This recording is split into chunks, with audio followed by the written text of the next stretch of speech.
नमस्कार, आपसे मेरा नाम है अशोक वीर यादव एडवोकेट और मैं आप सभी के लिए लीगल एडवाइस पर वीडियोस अपलोड करता हूं जो कि आप सब लोग लाइक करते हैं, पसंद करते हैं, शेयर करते हैं और सब्सक्राइब भी करते हैं। अब तक नहीं किया तुरंत करिएगा और दूसरे लोगों तक भी जानकारी को जरूर शेयर करिएगा।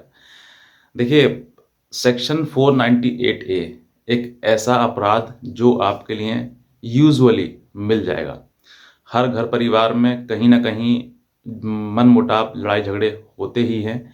अगर उन चीज़ों के लिए अगर आप कानूनी रूप से देखेंगे तो फिर वो आ जाती है एक क्रूरता।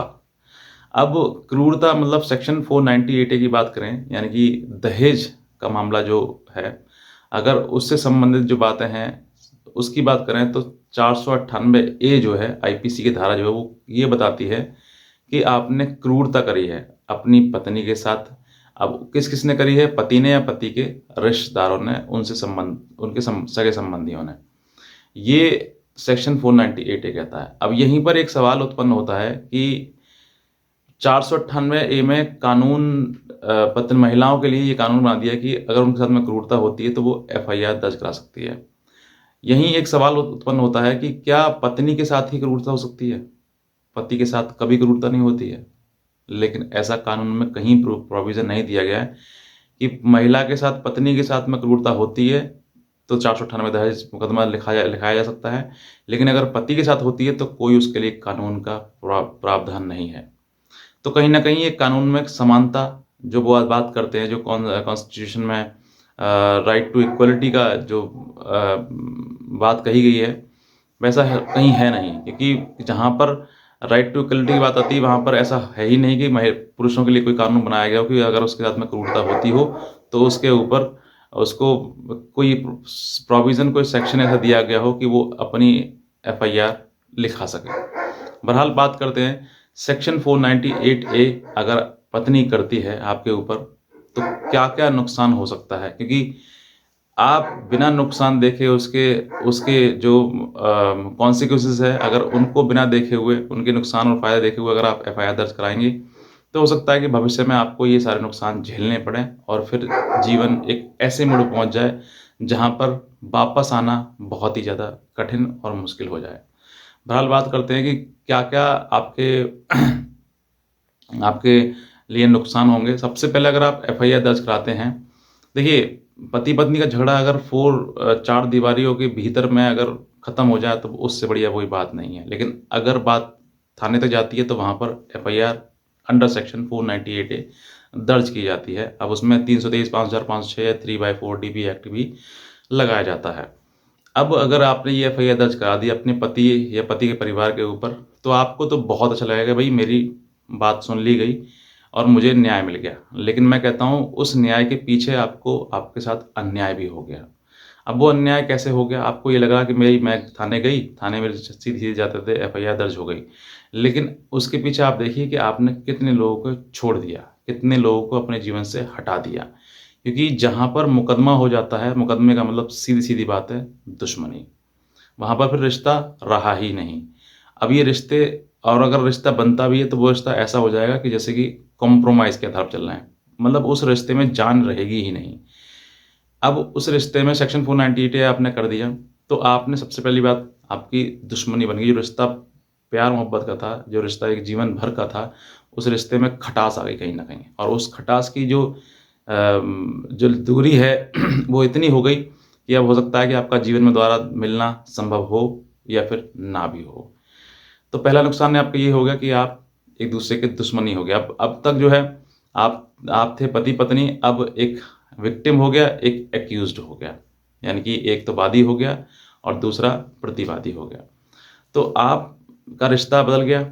दूसरा बात करते हैं, पहले नुकसान तो आपका ये होगा। दूसरा ये है कि आप अब तक जो जिस परिवार में आपने सास-ससुर या पति थे, अब वहाँ पर लोगों के मन में आपके प्रति भी एक हीन भावना या गलत भावना मन में आ गई कि भई ये जो है महिला हमारे ऊपर इसने झूठा मुकदमा लिखवा दिया है और ये हमें फँसाना चाहती है, ये चीज़ें। तीसरा, आपका उस घर से रिश्ता टूट गया, जिस घर में आपके पिता ने शादी करके, ब्याह करके उसको भेजा था। अब आप उस रिश्ते उसका, मैं ये नहीं कह रहा हूँ मैंने मोहर लगा दी कि 100% टूट ही गया है। लेकिन मैं ये कहना चाहता हूँ कि आपका 99% उस घर से रिश्ता टूट चुका है। क्योंकि वो लोग ये समझेंगे कि भई हमारे ऊपर झूठा मुकदमा आज इसने लगा दिया है, तो कल को और भी बड़ा मुकदमा लगा सकती है हमारे ऊपर। क्योंकि मुकदमे की तादाद नहीं है और महिलाओं के लिए कानून का बहुत ज़्यादा सपोर्ट किया गया है और इसीलिए आजकल जब महिलाएँ झूठा मुकदमा दर्ज कराती हैं, तो मन में पति पक्ष के यही आता है कि आज इसने छोटा मुकदमा लिखाया है, कल को हो सकता है ये बड़ा भी मुकदमा लिखा दे। और फिर जब आप कोर्ट कचहरी जाते हैं, तो दूसरा पक्ष भी आपके पीछे-पीछे आता है, क्योंकि उसको बचाव चाहिए। वरना अगर बचाव नहीं करेंगे तो उसको पुलिस जेल भेज देगी। तो वो वकील से भी संपर्क करते हैं, तो फिर वकील भी उसको एडवाइस करते हैं कि ऐसी महिला, जिस महिला ने आपके ऊपर मुकदमा कर दिया झूठा, तो भी कल को और बढ़ा-चढ़ा के बड़ा मुकदमा कुछ भी कर सकती है, तो फिर आप इससे बचिए। तो अब जो रास्ता है वो ये है कि कहीं न कहीं पति-पत्नी का संबंध तो रहा नहीं, लेकिन अब बचने का रास्ता ढूँढते हैं। पत्नी फँसाने का और पति बचने का रास्ता ढूँढता है। तो जब बचने का रास्ता ढूँढते हैं, तो फिर बचाव ये भी है कि आप इस पत्नी से दूर रहें, इस महिला से दूर रहें। तो ये भी एक अपने आप में बचाव है।